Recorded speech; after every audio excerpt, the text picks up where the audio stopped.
একদিন মাটির ভিতরে হবে ঘর রিমুনামার, কেন বান্ধ দালান ঘর। সুপ্রিয় শ্রোতামণ্ডলী, আমাদের আজকের বিষয় জ্ঞানেন্দ্রিয় দ্বারা কোনো বিষয়ের প্রত্যক্ষতা সম্ভব কিনা। আমি আবার বলছি, জ্ঞান ইন্দ্রিয় দ্বারা কোনো বিষয়ের প্রত্যক্ষতা সম্ভব কিনা। অডিও আর্টটি শেষ পর্যন্ত শোনার জন্য অনুরোধ রেখে আমি মূল আলোচনায় ফিরে যাচ্ছি। ততক্ষণ আপনারা আমার সঙ্গেই থাকুন। হ্যাঁ, সম্ভব। আমি আগে আমার রায় প্রদর্শন করলাম, এবার আপনাদের প্রমাণ করার চেষ্টা করছি। তার আগে প্রসঙ্গটির আরও বিশদ আলোচনার প্রয়োজন বোধ করছি। যেমন চোখ, কান, নাক, জিহ্বা কিংবা ত্বক দ্বারা আমরা সেই বিষয়ের প্রত্যক্ষ উপলব্ধি করতে পারি। যেমন চোখ দ্বারা দেখা, নাক দ্বারা ঘ্রাণ নেয়া, কান দ্বারা শোনা, জিহ্বা দ্বারা স্বাদ নেয়া ও ত্বক দ্বারা অনুভব করা, সবই আমরা প্রত্যক্ষভাবে তার প্রমাণ পাইতে পারি। কিন্তু জ্ঞানের কাজটি কী? জ্ঞানের কাজটি হচ্ছে বিচারবোধ, অর্থাৎ আমরা কি করছি তার বিচার করা, যদি আপনি সচেতন থাকেন। আমাদের আজকের লেখার উদ্দেশ্য ছিল জ্ঞান দ্বারা আমরা কি ঈশ্বরকে প্রত্যক্ষ করতে পারি কি না। আমি শুরুতেই হ্যাঁ সূচক প্রস্তাবের পক্ষে কথা রেখেছিলাম, এবার আমি তার প্রমাণ দেওয়ার চেষ্টা করছি। এখন প্রশ্ন, ঈশ্বর তো আমাদের হাতের নাগালে নেই, যার ফলে পঞ্চ ইন্দ্রিয় এখানে নিষ্ক্রিয়। ঈশ্বরকে অনুধাবন করতে এখানে অতীন্দ্রিয়, যা জ্ঞানেন্দ্রিয় দ্বারা সম্ভব। বস্তুর বৈশিষ্ট্য জানা যায় পঞ্চ ইন্দ্রিয় দ্বারা, কিন্তু ঈশ্বর কোনো বস্তু নয় বলে তাকে পঞ্চ ইন্দ্রিয় দ্বারা উপলব্ধি করা যায় না। তবে পঞ্চ ইন্দ্রিয় অতীন্দ্রিয়ের সহায়ক মাত্র। ঈশ্বর বস্তু নয় বলে এই সৃষ্টি বা ধরার বৈশিষ্ট্য দিয়ে স্রষ্টা বা অধরাকে জানতে হয়। তাই সৃষ্টিকে জানা আপনার জন্য গুরুত্ব হয়ে ওঠে। যেমন জড়বস্তু, তাদের আমরা জন্ম বা মৃত্যু দেখি না, অথচ মানুষ সৃষ্টি সেরা, তাকে সীমিত সময় পর মৃত্যুবরণ করতে হয়। তাহলে জীবন আছে যাতে তাকেই জন্ম মৃত্যুর বেড়াজালে পড়তে হয়, আর বুদ্ধিদীপ্ত মানব জাতির সেখানেই দুঃখ। কিন্তু স্রষ্টার জন্ম নেই, আবার মৃত্যু নেই। এমনকি সে খায় না, দায় না, ঘুমায় না, জন্ম দেন না, আবার জন্ম নেনও না। তাহলে কি স্রষ্টা জীব না জড়? তাকে জীব ও জড় কোনোটিতেই কল্পনা করা উচিত নয়। আমরা কি জানি সকল সৃষ্টির বৈশিষ্ট্য বা গুণগুলোই মূলত তার, তাই সকল কিছুর উপর তার জ্ঞান থাকা বাঞ্ছনীয়।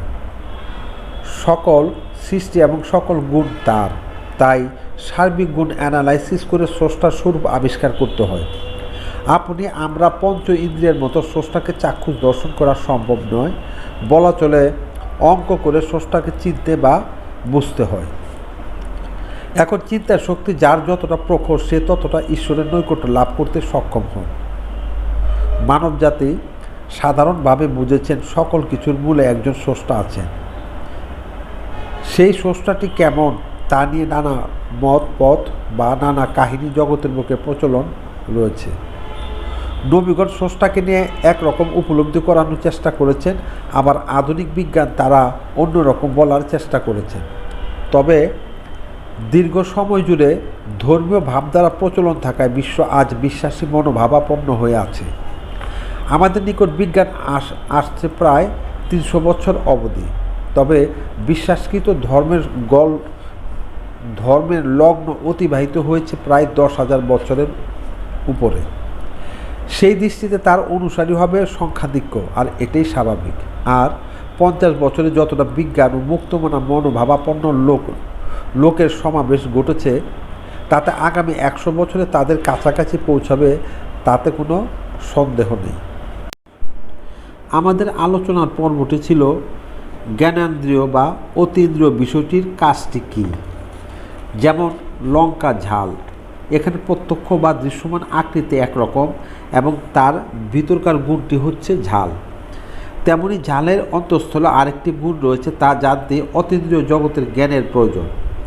পঞ্চ ইন্দ্রিয়ের বিষয়বস্তু মন্থন করে যে জ্ঞান লাভ হয় তাই অতীন্দ্রিয় জগতের জ্ঞান। সেই জ্ঞান দ্বারা আপনি স্রষ্টাকে চিনবেন, জানবেন এবং বুঝবেন। মানুষ মাত্রই বিশ্বাস নামক ঈশ্বরের অনুসারী হয়ে আছেন। এটা সাধারণ একিন। এরপর আসবে এলমুল একিন। এলমুল একিন হচ্ছে এলেম বা আলেম বা কিতাব দ্বারা যে জ্ঞান লাভ হয়। এরপর আসবে আইনুল একিন, যা আইন বা দেখাগত অবস্থার উপর নির্ভর করে। এই দেখা দুই ধরনের হতে পারে, যেমন চক্ষুগত দেখা, অপরটি জ্ঞানগত বা দর্শনগত দেখে বিশ্বাস স্থাপন করা। এরপর আসবে হাক্কুল একিন। এই একিনটি হচ্ছে উক্ত বিষয়ের ভিতরে ঢুকে বা নিজের ভিতর বিষয়টি এনে তার জাতের সাথে মিশে একাকার হয়ে যা উপলব্ধি করা হবে তাই হাক্কুল একিনের অন্তর্ভুক্ত। আজকের মানবকুল শুধু ধারণাগত কিংবা কালামগত বিশ্বাসের উপর দাঁড়িয়ে মহামূল্যবান জীবন অতিবাহিত করে যাচ্ছে। এতে জীবনকে কতটা ভোগ করতে শিখলেন, এতে বোঝা যায় তারা নিছক জীবন পার করে যাচ্ছে।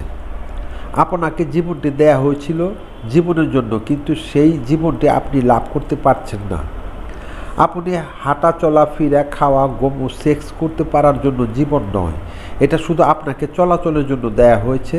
কিন্তু জীবনকে প্রতিষ্ঠা করতে হবে আপনার নিজেকেই।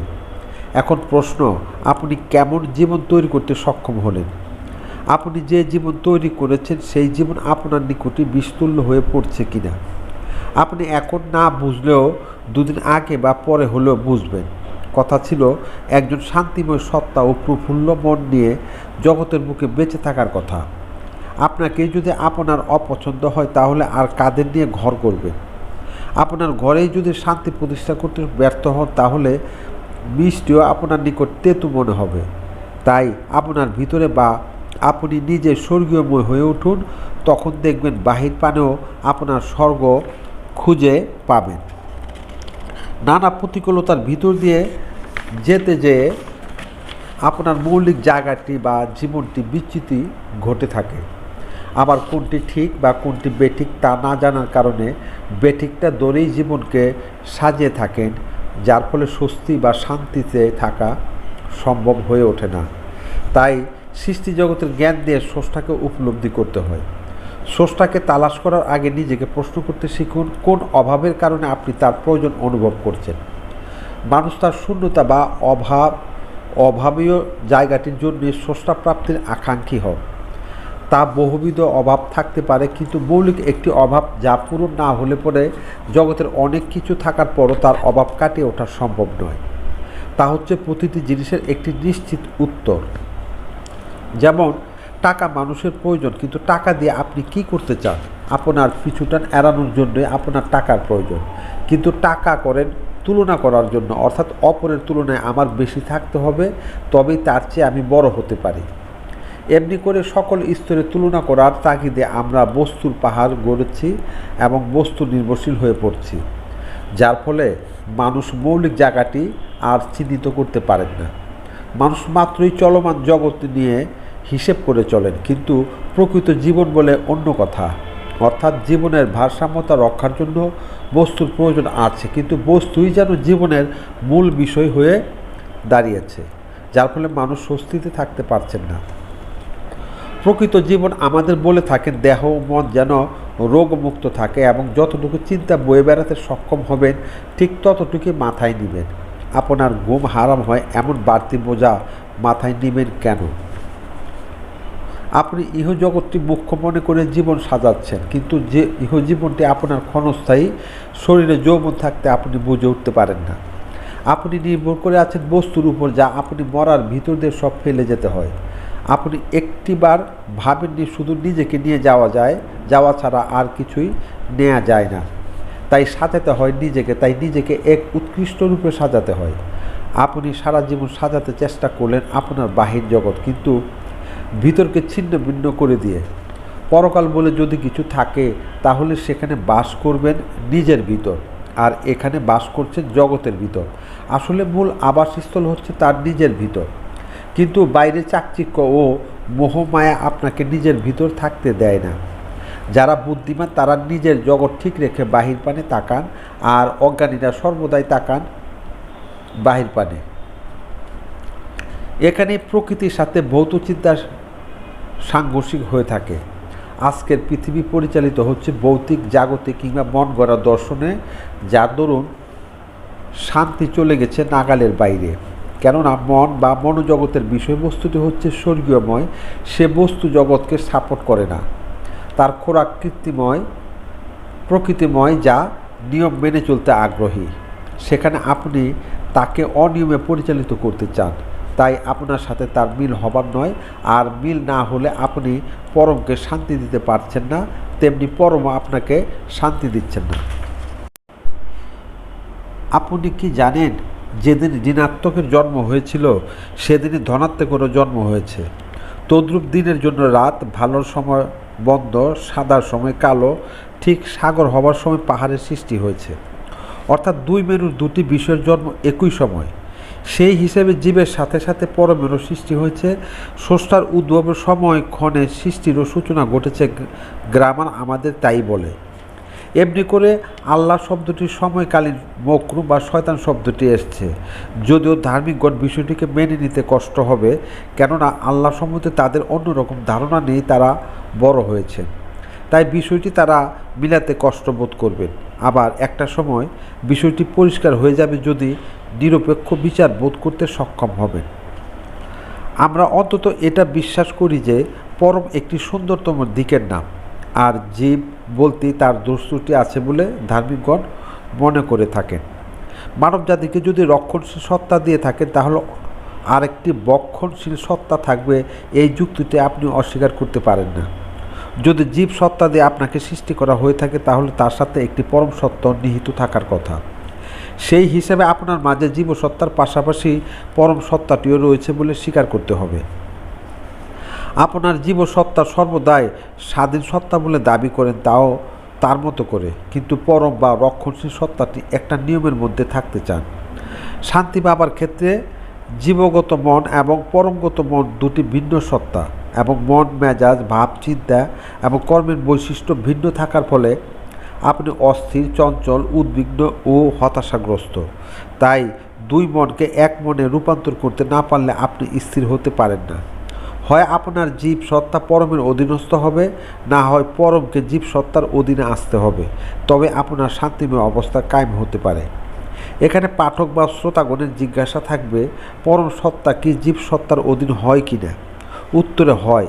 আজকে সংখ্যাগরিষ্ঠ সত্তাগুলি জীবসত্তার অধীন হয়ে জগৎ জীবন অতিবাহিত করছেন। যদি তাই হয়, তাহলে জগতের মানুষ শান্তি লাভ করতে পারছেন না কেন? তাহলে লেখকের লজিক এখানে ভুল প্রমাণিত হয় কি না? হ্যাঁ, আমি সেই যুক্তিও খণ্ডানোর চেষ্টা করছি। মন্দ মানুষ তথা জীবসত্তার অধীন মানুষগুলো তারা অনন্ত জীবনের আকাঙ্ক্ষী। তারা মৃত্যুকে মেনে নিতে চান না। তারা এই পার্থিব জগতেই অনন্ত জীবন লাভ করতে চান। এই মৃত্যুই তাদের নিকট কাল হয়ে দাঁড়িয়েছে। তারা বার্ধক্য চান না, চান চিরযৌবন এবং অনন্ত জীবন। আবার তারা বিচলিত হয়ে পড়েন, মৃত্যুর ভিতর দিয়ে কোথায় যাবেন তার কোনো উত্তর নেই বলে তারা হতাশাগ্রস্ত হয়ে পড়েন। কিন্তু পরমের নিকট এসব প্রশ্নের উত্তর আছে, এবং তারা জানতে পারে যদি জীব পরমের অধীন হয়। পরম সকল বাস্তবতা স্বীকার করে নেবার মানসিকতা নির্ভর। পরম তার ইচ্ছাশক্তিকে অবদমিত করে নিয়মের ভিতর পরিচালিত হতে শিখায়। তাই এই মননশীল সত্তাগুলো ভেঙে পড়ার কোনো ভয় থাকে না।